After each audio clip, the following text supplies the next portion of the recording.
talk about 100, man. It's been a long time coming, man. It takes me back to freshman year of Morehouse on the stoop and thinking about the radio show that we wanted to do there. And it just didn't happen. Lazy, timing wasn't right, whatever it may be. It just didn't happen. And then kind of like forgetting about the whole dream of being a talking head. And then it became Snapchat rants. Oh man, I used to go on the Snapchat rant like every day.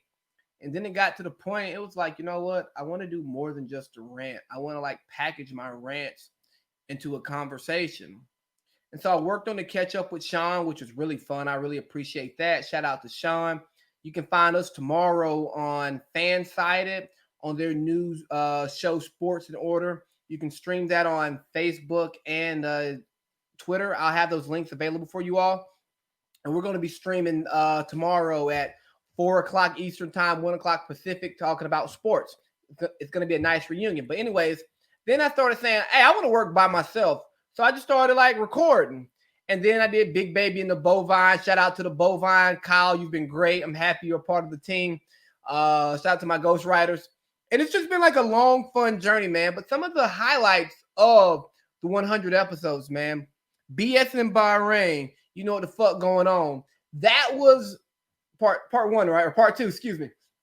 We did a great podcast that we ended up taking down. I don't even think I have the audio for that anymore. But it was so funny. You had me, Chew, and WAP, and that was like the first like real introduction to regular guests on my podcast. And that's where Cheese Eggs came from, the development of what became like a movement. You know what I mean? And then I did the Voices of the Ville series, man, and that was fun. Like, gave me the opportunity to talk to different people from back home and just let them just get their stuff off on the pod. And now that's becoming a reoccurring thing where I'm reaching out to various people to come on the pod. Hell, Morgan from the Ville, and that's another person whose voice we're going to hear today. So shout out to my hometown for, supporting me and all that they've done. Then we go to Operation Oil Money, and that's when we really got cooking. That's when Joni came on the pod, and I had a co-host, but not only a co-host, somebody to help me produce the show and guide me and keep me, you know what I mean? Like, hey, get back on topic. Hey, this is a nice topic. And it became like a back and forth thing where I'm no longer generating my topics alone, but I'm working in a team concept. Then we did Living a Lie, and that was the first time I brought Wayne on. And it was absolutely amazing. And Wayne, shout out to you. You know, you're now a staple on the pod along with Candace and Chew, and that's what opened up that door. And then You Miss Me, I Get It. Probably the most funny episode that we ever recorded, man. We had brunch at my house, and there was just so many just gems and bars dropped that day. Like, we came up with the You Miss Me, I Get It, But Equal Rights, and so many other different topics that we could just keep using and building on the show. And next weekend, Wayne, Candace, and Chew will be back. And we're going to talk about some of that stuff because we got some new stuff coming for y'all.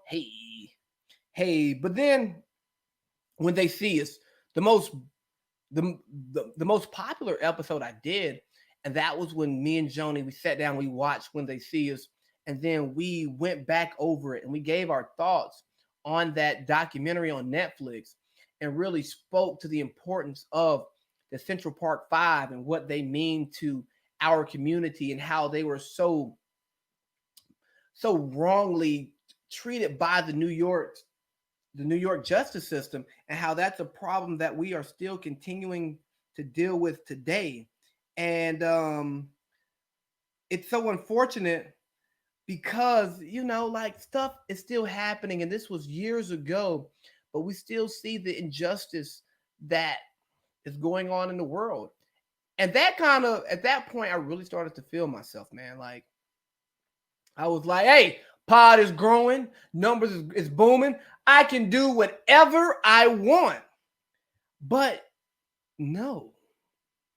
Then I had the Amanda Seales incident, which I was like, man, F Amanda Seales. I can't, you know what I mean? Like, I'm doing me. Why you mad? I'm just talking a little bit of noise. And then I saw like a decline in listens, downloads, and I'm like, am I doing something wrong here? Have I gone too far? And then, I just kept, but I kept at it, obviously, because it is what it is. You got to keep pushing. And then quarantine happened, COVID happened. And during the COVID, I really found my niche. That's when I really started the rebrand, where I started, focusing more on serious issues. Because what many of you may not know, the whole purpose of this podcast was to address serious topics with a comedic point of view. But what I ended up doing was getting so caught up in the comedy that I forgot about the serious voice that I could have. And I shut off so many different people by my presentation because it was MF this, GD that. And granted, I'm still the same person and I may speak that way privately, but understanding that publicly, as somebody who's trying to build a platform, you don't want to isolate people just because of the language that you use. And seeing the way it's grown since then, I just want to say thank you. Thank you so much. Thank you for caring. Thank you for sharing. For anybody who's listened to this podcast and got something from it, thank you. Anybody who listened to this podcast and decided, you know what, I can go out and do that. I can go out and talk to people. Thank you. For anybody who came on and just had fun with me, thank you. I appreciate you so much.